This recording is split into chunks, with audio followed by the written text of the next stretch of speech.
अकबर ने रोहित को अपना मुकुट पहनाया। अकबर जब उठे तो हवा में एक अजीब सी हल्की सी खुशी थी, और उस खुशी के पीछे किसी अनजान कारण का असर नहीं, एक तयशुदा उम्मीद थी। आज दरबार अलग सा महसूस कर रहा था, सादगी और गंभीरता का ऐसा मिश्रण कि आंखें खुद ब खुद चौंधिया जाती थी। अकबर ने तय कर रखा था कि आज वे एक ऐसा काम करेंगे जो इतिहास के पन्नों में बस एक छोटी सी रेखा नहीं, बल्कि एक धक्केदार मोड़ बनकर रहेगा। दरबार में हर आदमी लगता तो था जैसे किसी पर्व की तैयारी हो रही हो, लेकिन कोई नहीं जानता था कि पर्व किसके नाम होगा। रोहित एक नाम था जो आज के दरबार में नए सिरे से गूंजने वाला था। वो कोई राजपुत्र नहीं, कोई जमींदार नहीं, नहीं कोई ऊंचे पद का दरबारी। वो एक सामान्य से दिखने वाला युवक था, जिसके चेहरे पर सादगी और आंखों में निडरपन की चमक थी। उसके हाथों में अक्सर किताबें और लोकगीतों की पंक्तियां रहती थी, और उसकी बातों में किसी तरह का तीखापन था जो सीधे दिल तक पहुंचता था। लोग कहते थे कि उसने कभी किसी बाहरी शक्ति का सहारा नहीं लिया। उसकी ताकत उसकी ईमानदारी और आराम से चुप न रहने की हिम्मत थी। यही चीजें अकबर को भाती थी। आदमी का निहित स्वभाव, उसकी असलियत। किसी ने रोहित को दरबार में नहीं बुलाया था, उसने खुद आना चाहा था। वो निश्चय करने आया था कि आज जो भी हो सच बोलेगा, चाहे अकबर की मुट्ठी में कितनी भी ताकत क्यों न हो। उसने सुना था कि अकबर हर बात पर विचार करते हैं, और वह भी किसी कारण से आज के दिन में अपनी बात कहना चाहता था। जब वो दरबार में पहुंचा, उसकी आंखों के सामने सारा जहां कुछ अलग सा लग रहा था। अकबर की आंखों में एक तरह का प्रश्न था, और अकबर के चेहरे पर वो गंभीरता कि बस आज कुछ बड़ा होने वाला है। दरबारियों ने देखा कि अकबर ने उस शख्सियत की ओर देखा जो सबके नजरों से अलग था। कोई भी नहीं जानता था कि वो देखा किस ओर है, पर उस नजर ने सबको चुप करा दिया। अकबर ने अपनी अंगुली उठाई और चुपचाप संकेत दिया कि रोहित आगे आए। रोहित ने कदम बढ़ाया और जमीन पर झुककर अकबर को नमन किया। इन नमन में कोई दिखावटी सरलता नहीं थी, किसी के नर्म दिल की सच्ची श्रद्धा थी। अकबर ने आंसू छिपाए नहीं। वे आंसू नहीं थे, बल्कि उस अदम्य भावना का प्रमाण थे जो किसी महान नेता के भीतर एक आम इंसान की तरह उमड़ती है। रोहित, अकबर ने कहा। उसकी आवाज में कुछ उस तरह की गर्माहट थी जो दरबारियों के दिलों में हल्की सी हलचल पैदा कर रही थी। तुझे यहां बुलाने का कारण तुझे ही बताऊंगा। सबकी निगाहें मोड़कर उस ओर टिक गई। दरबार में सन्नाटा छा गया। अकबर ने अपने पास रखे मुकुट की ओर देखा। मुकुट शक्तिमान था, सुनहरा, जटिल कारीगरी से बना, और उस पर पत्थरों की चमक थी। वो मुकुट सिर्फ एक आभूषण नहीं, बल्कि बारीकियों से भरी हुई सत्ता का प्रतीक था। लोग कहते थे कि मुकुट पहनने वाला ही उस दिन का असल शासक होता है, पर अकबर की नजर उस मुकुट पर एक अलग अलिखित विचार लेकर टिक गई थी। हमारे दरबार में बहुत से लोग हैं जो बाहरी शो पर विश्वास करते हैं, अकबर ने धीरे से कहा, पर सच्ची पहचान दिल की होती है, और सच्चा नेतृत्व भी। कई बार मैंने सोचा, क्या सत्ता का असली अर्थ सिर्फ आदेश देना है या कुछ और है? क्या सत्ता का मतलब है कि हम अपने लोगों की जरूरतों को समझें, उनकी समस्याओं को जिए और उनके दर्द को बांटें? अकबर की आंखों में अब एक ठहराव था। उनकी बातों ने हवा में एक तरंग पैदा कर दी थी। रोहित ने बस जरा सा सिर उठाया और अकबर की ओर देखा। उसकी आंखों में सहमति के साथ एक तरह की उत्सुकता भी थी। इससे अकबर का चेहरा नरम हो गया। आज मैं इस मुकुट को किसी ऐसे हाथ में पहनाऊंगा जो सिर्फ वंश या पद के कारण नहीं, बल्कि कर्म और चरित्र के कारण इसे ग्रहण कर सके, अकबर ने आगे कहा। मैंने देखा है कि बहुत से लोग केवल दिखावे के लिए पीछे खड़े रहते हैं, पर मुझे एक ऐसा इंसान चाहिए जिसे जनता की आवाज बनना आता हो। इसीलिए आज मैं रोहित को बुलाया हूं। दरबार में एक हल्की सी गूंज उठी, आश्चर्य, अविश्वास और यहां तक कि कुछ लोग हल्की हल्की हंसी भी उड़ा बैठे।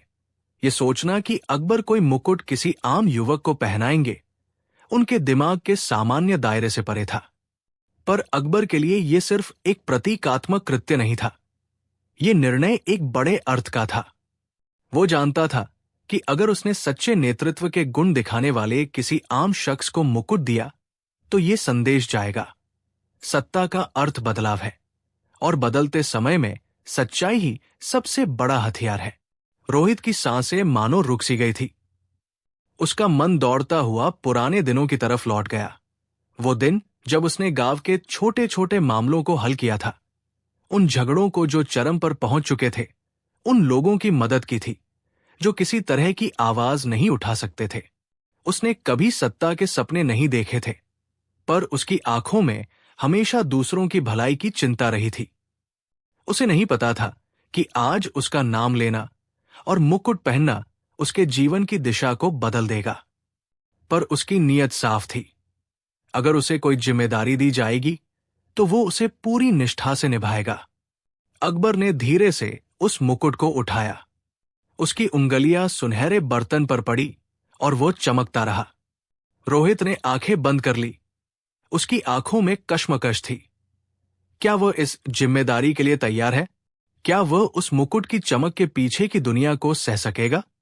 अकबर ने मुस्कुरा कर कहा, मुकुट केवल आसमानी चमक नहीं है, ये लोगों की उम्मीदों, उनकी आशाओं और उनकी खून का भार भी उठा लेता है। जो इसे पहनता है उसे अपना दिल जनता के लिए खोलना पड़ता है। क्या तू इसके लिए तैयार है, रोहित? रोहित ने गहरी सांस ली। उसके होठों पर एक शांतता थी, एक दृढ़ता जो किसी भी राजा की उपस्थिति में कम ही दिखाई देती है। उसने अक्षरशः कहा, हूं, मेरा जीवन कभी किसी शाही उपहार के लिए नहीं रहा, पर अगर ये मुकुट मेरे कंधों पर जनता की आवाज बनने का काम करेगा तो मैं इसे सम्मान से स्वीकार करूंगा। उसकी आवाज में कोई दमक नहीं, पर ईमानदारी की चमक थी। यही बात अकबर के दिल को छू गई। अकबर ने मुकुट रोहित के सिर पर रखा। एक क्षण के लिए समय थम सा गया। दरबारी, सेनापति, मंत्री, सबके चेहरे पर अजब सी भावनाएं मिली हुई थी। कुछ के अंदर गर्व था, कुछ के अंदर संशय और कुछ के अंदर एक अजीब सलाहियत। मुकुट सिर पर आते ही किसी तरह की ऊर्जा फैल गई। रोहित ने अपना हाथ अपने दिल पर रखा और सबकी ओर देखा। वो जानता था कि उसके ऊपर दोगुना भार आ गया है। ना सिर्फ एक मुकुट, बल्कि लोगों की आशाओं और अकबर की आस्था। पर उसकी आंखों में कोई अहंकार नहीं था, बस एक शांत दृढ़ता थी। अकबर ने उससे कहा, याद रखना, यह मुकुट किसी की आत्मा को नहीं बदलता। ये केवल संकेत है कि अब तुझे अपने कर्मों से लोगों का भरोसा जीतना है। चलो, पहला काम बताओ कि क्या करना चाहिए। रोहित ने दरबार को देखा और फिर आंख मूंद कर बोला। उसकी बातें साधारण थी, पर उनकी सरलता में गहराई थी। उसने कहा कि सबसे पहले उन्हें गांवों के छोटे छोटे मसलों को हल करना चाहिए। पानी की समस्या, फसल के दावे, नाइनों के बीच के झगड़े जो अनसुलझे रह जाते हैं। अगर राजा और दरबार छोटे मामलों से जुड़ेंगे, रोहित ने कहा, तो जनता महसूस करेगी कि उनकी आवाज सुनी जा रही है। सत्ता का असली मर्म यही है, लोगों की जिंदगियों में सुधार लाना। उसके बोलने का अंदाज ऐसा था कि हर कान उसमें टंग गया। अकबर ने सिर हिलाकर सहमति दी। उसने महसूस किया कि यही सच्चा नेतृत्व है, बड़े बड़े भाषणों से नहीं, बल्कि काम करके लोगों के जीवन बदल देने से। रोहित ने फिर कहा कि सुनहरा मुकुट अगर जनता के प्रति जिम्मेदारी का प्रतीक बने तो हर किसी को अपना अपना हिस्सा निभाना होगा। नफरत और दिखावे की जगह प्रेम और सेवा होनी चाहिए। उसने सुझाव दिया कि दरबार में कुछ सरल नियम लागू किए जाए। हर तबके के लोगों की शिकायतों के लिए एक निश्चित दिन रखा जाए, जहां वे सीधे अपने मुद्दे बता सकें। ग्रामीण प्रतिनिधियों की बैठकों का आयोजन हो और शिक्षा तथा स्वास्थ्य पर विशेष ध्यान दिया जाए। इन छोटी छोटी बातों ने दरबार में एक नए जोश को जगा दिया। कई दरबारियों को ये सब असामान्य लगा। उन्होंने सोचा कि कितने छोटे छोटे कदम क्या बड़े बदलाव ला सकते हैं। पर अकबर की आंखों में अब एक नई चमक थी। उसे लगा कि सत्ता अब केवल आदेश देने का नाम नहीं रहनी चाहिए। सत्ता का अर्थ अब लोगों के दिलों में उतरना है। उसने रोहित के विचारों को अपना समर्थन दिया और आदेश जारी किया कि अगले सप्ताह से गांवों में जाकर समस्याएं सुनी जाए और हल निकाले जाए। दरबारियों में कई लोग चौंके, कुछ ने विरोध भी जताया, पर अकबर के फैसले के आगे शांत हो गए। वे जानते थे कि अकबर की इच्छा शक्ति अटल है। आगामी दिनों में रोहित ने खुद को जनता के बीच खड़ा कर दिया। वो शहर के व्यस्त बाजार से लेकर दूर दराज के गांवों तक गया, लोगों से मिला, उनके दुख सुने और उनका समाधान करने की कोशिश की। उसने न केवल सुनने का काम किया, बल्कि हाथों से भी काम किया। बैरी खेल, गांव की बुनियादी मरम्मत, बच्चों को पढ़ाने की व्यवस्था, हर छोटे काम में उसकी उपस्थिति रही। लोगों ने देखा कि मुकुट का अर्थ सिर्फ सुनहरी चमक नहीं है, ये सेवा की पहचान भी बन चुका है। जो लोग पहले शाही सत्ता से डरते थे, वे अब खुलकर अपने मुद्दे बता रहे थे। रोहित ने हर समस्या को सम्मान के साथ सुना और उसे हल करने की दिशा में कदम उठाए। ये देखकर लोगों का भरोसा बढ़ने लगा। एक दिन एक वृद्ध किसान आया, जिसने अपनी जमीन से जुड़ा एक बहुत पुराना केस उठाया। उसने कहा कि उसे उसके खेत का पानी दूसरे गांव के झगड़े के कारण नहीं मिल रहा और परिवार की फसल सूखने लगी है। प्रशासन ने बार बार उसे टरका दिया था। रोहित ने उसकी आंखों में देखा और अपने हाथ पर उसे नमन करवाकर कहा कि मैं स्वयं जाकर देखूंगा और समस्या का हल निकालूंगा। कुछ दिनों की जांच के बाद रोहित ने पाया कि समस्या एक बिचौलिए आदमी की तीखी मनमानी की वजह से थी।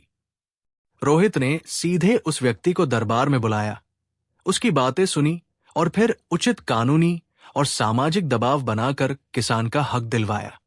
जब किसान की फसल बची और उसकी आंखों में खुशी के आंसू आए, तब वहां मौजूद लोगों ने महसूस किया कि सत्ता का मतलब आदेश नहीं, बल्कि जिंदगी बचाना भी है।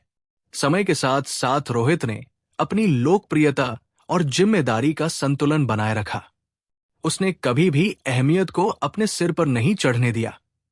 उस मुकुट की चमक उसके व्यवहार में झलकती रहती, पर उसने ये भी सीखा कि चमक के पीछे का अर्थ सेवा है। अकबर ने भी उसे वैसे ही देखा। उसने रोहित के अंदर एक धैर्य और एक निष्ठा देखी, जिसे कोई खामोशी से नहीं तोड़ा सकता था। अकबर कभी कभी उसके साथ बैठकर लोगों के मामलों पर चर्चा करता और दोनों मिलकर ऐसे नई नीतियां बनाते जो सीधे जनता की भलाई के लिए होती। ये साझेदारी दरबार के लिए भी एक उदाहरण बन गई। बड़े और छोटे सब अब एक दिशा में काम करने लगे। पर हर परिवर्तन की राह सदा सीधी नहीं रहती। ऐसे भी कई लोग थे जो इस बदलाव से अनखुश थे। कुछ प्रभावशाली जमींदार और दरबार के कुछ लोगों को डर था कि अगर जनता की आवाज मजबूत हुई तो उनकी शक्ति पर प्रश्न उठेंगे।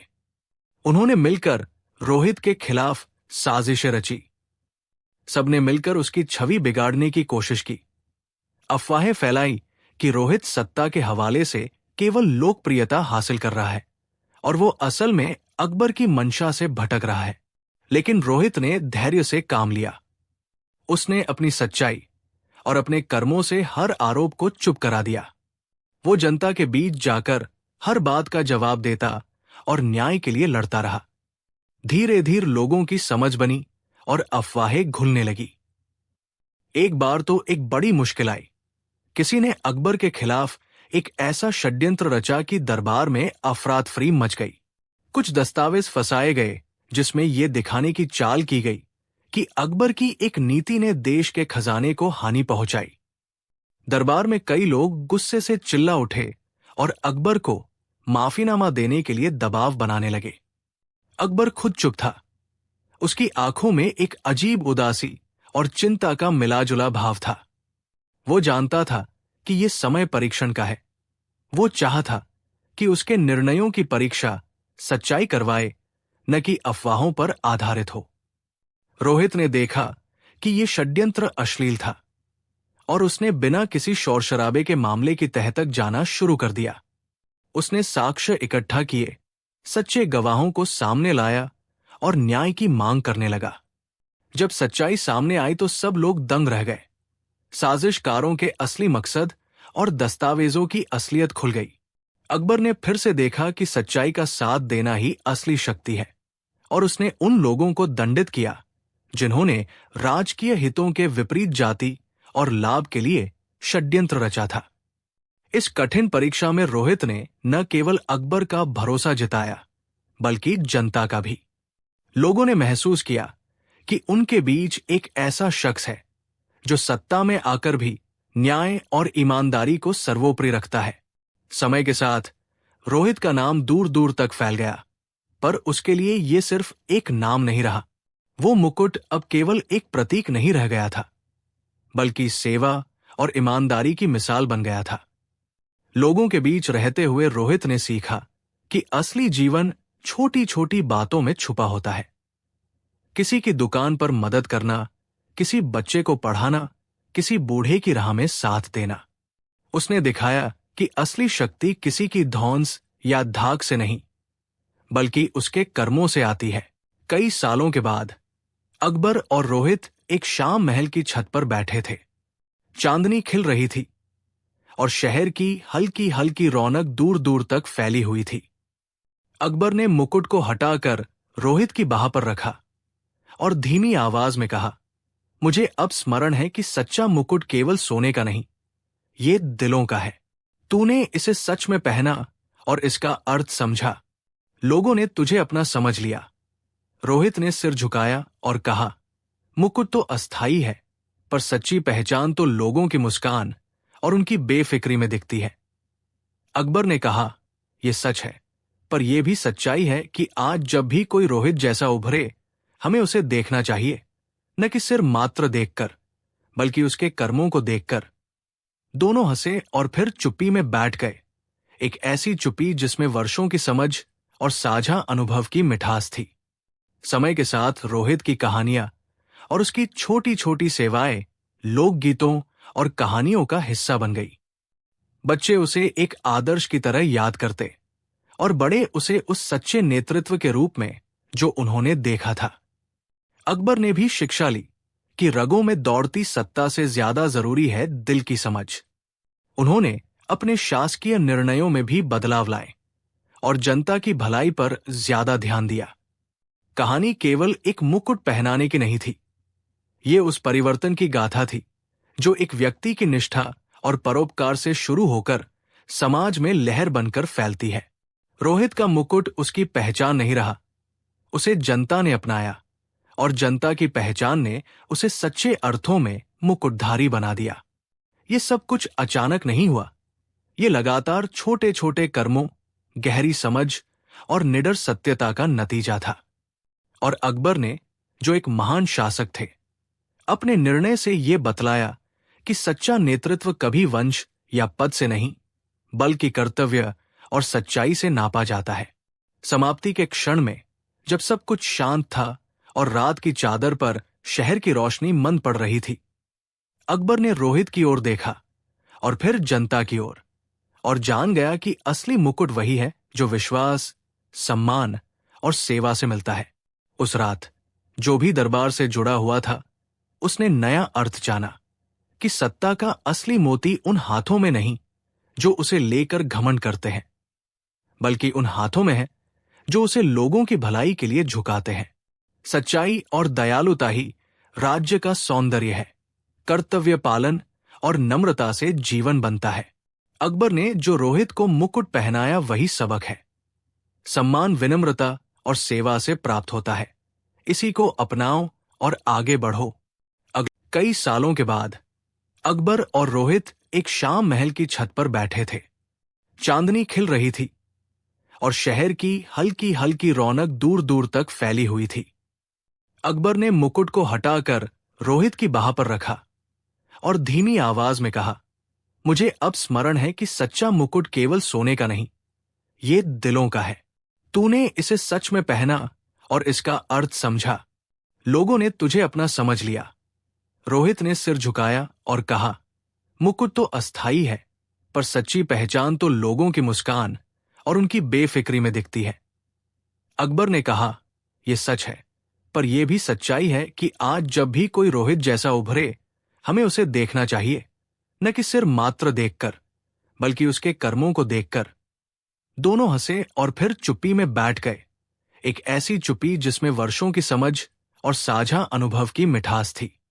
समय के साथ रोहित की कहानियां और उसकी छोटी छोटी सेवाएं लोकगीतों और कहानियों का हिस्सा बन गई। बच्चे उसे एक आदर्श की तरह याद करते और बड़े उसे उस सच्चे नेतृत्व के रूप में जो उन्होंने देखा था। अकबर ने भी शिक्षा ली कि रगों में दौड़ती सत्ता से ज्यादा जरूरी है दिल की समझ। उन्होंने अपने शासकीय निर्णयों में भी बदलाव लाए और जनता की भलाई पर ज्यादा ध्यान दिया। कहानी केवल एक मुकुट पहनाने की नहीं थी, ये उस परिवर्तन की गाथा थी जो एक व्यक्ति की निष्ठा और परोपकार से शुरू होकर समाज में लहर बनकर फैलती है। रोहित का मुकुट उसकी पहचान नहीं रहा, उसे जनता ने अपनाया और जनता की पहचान ने उसे सच्चे अर्थों में मुकुटधारी बना दिया। ये सब कुछ अचानक नहीं हुआ, ये लगातार छोटे छोटे कर्मों, गहरी समझ और निडर सत्यता का नतीजा था। और अकबर ने, जो एक महान शासक थे, अपने निर्णय से ये बतलाया कि सच्चा नेतृत्व कभी वंश या पद से नहीं, बल्कि कर्तव्य और सच्चाई से नापा जाता है। समाप्ति के क्षण में, जब सब कुछ शांत था और रात की चादर पर शहर की रोशनी मंद पड़ रही थी, अकबर ने रोहित की ओर देखा और फिर जनता की ओर, और जान गया कि असली मुकुट वही है जो विश्वास, सम्मान और सेवा से मिलता है।